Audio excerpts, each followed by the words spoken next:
Hi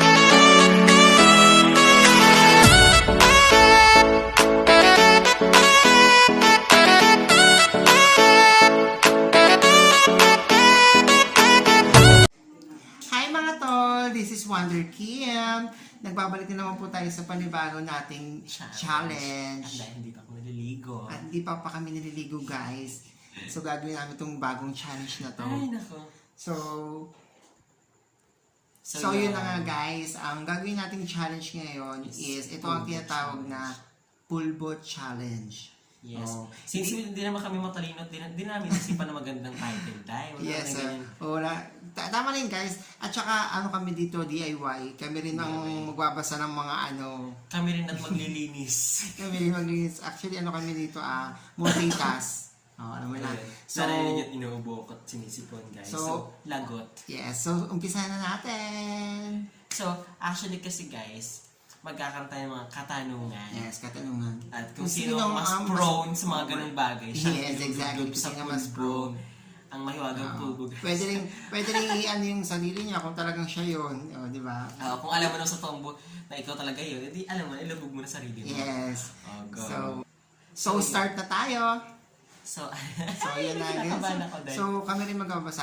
Siya unang magbabasa, sunod ako. Okay, yung number 1 question natin guys is, Okay. sino mas brainy? Siyempre ako yan.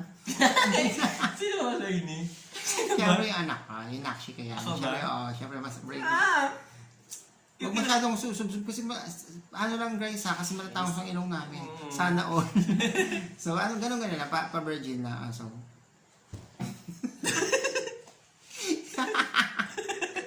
huwag mo alas eh.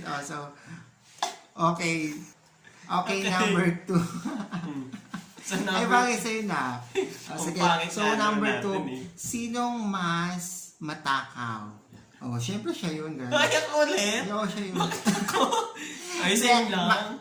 Ibibase na natin sa katawan. So, syempre ako yung mas chubby. So, Go. 1, 2, 3, go.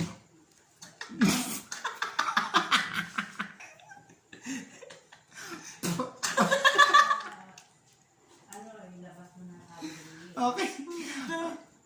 So, yung mga kamagagi. Okay, number 3. So, for the third question, sino mas marunong kumanta? Syempre siya yun, guys. Siya yun, guys. Ikaw na. Dahan-dahan, nakasakit ng nose ko bago itong rhinoplasty. Sige, go.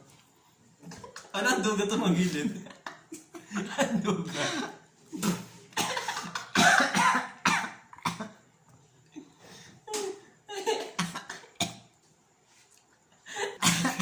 Okay, number 4. Sinong mas L pagdating sa karelasyon? Siyempre alam na. Ay, hindi. Siya yun talaga. Siya talaga yun. Mami ko na.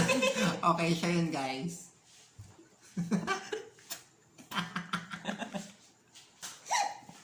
Okay. Ay, bagay sa'yo na ko. Para kang model ng ng Ching Chang Chu. Parang sinabi mo naman na sobrang talaga. Ang pangit. Ang pangit. Di ba parang model tayo ng ako parang model ako ng ng face mask. Ago bindit. Okay, so yun na nga guys ang ating pang-5 katanungan. 5 na ba? Pang-5 na? Pang-4 lang. Sorry guys, malabo mata ko. Ay, pang-4 pala guys. So, okay. Yung pang-5 natin. Okay, sinong mas maingay guys? So alam mo na siya yun guys. Uy, ako na naman. Siya yun guys, siya yun. Hindi ako. Napaka-simpleng babae. Tahimik lang po talaga ako. Hoy! Sa bagay, halata na mo na. Huwag na Hindi siya talaga yun. Di ba? Puputok-putok pa guys. Nagbibinata siya guys. So, siya talaga yun guys. Mas maingay siya. Grabe ka magdiin. Grabe naman, pero sobrang ingay.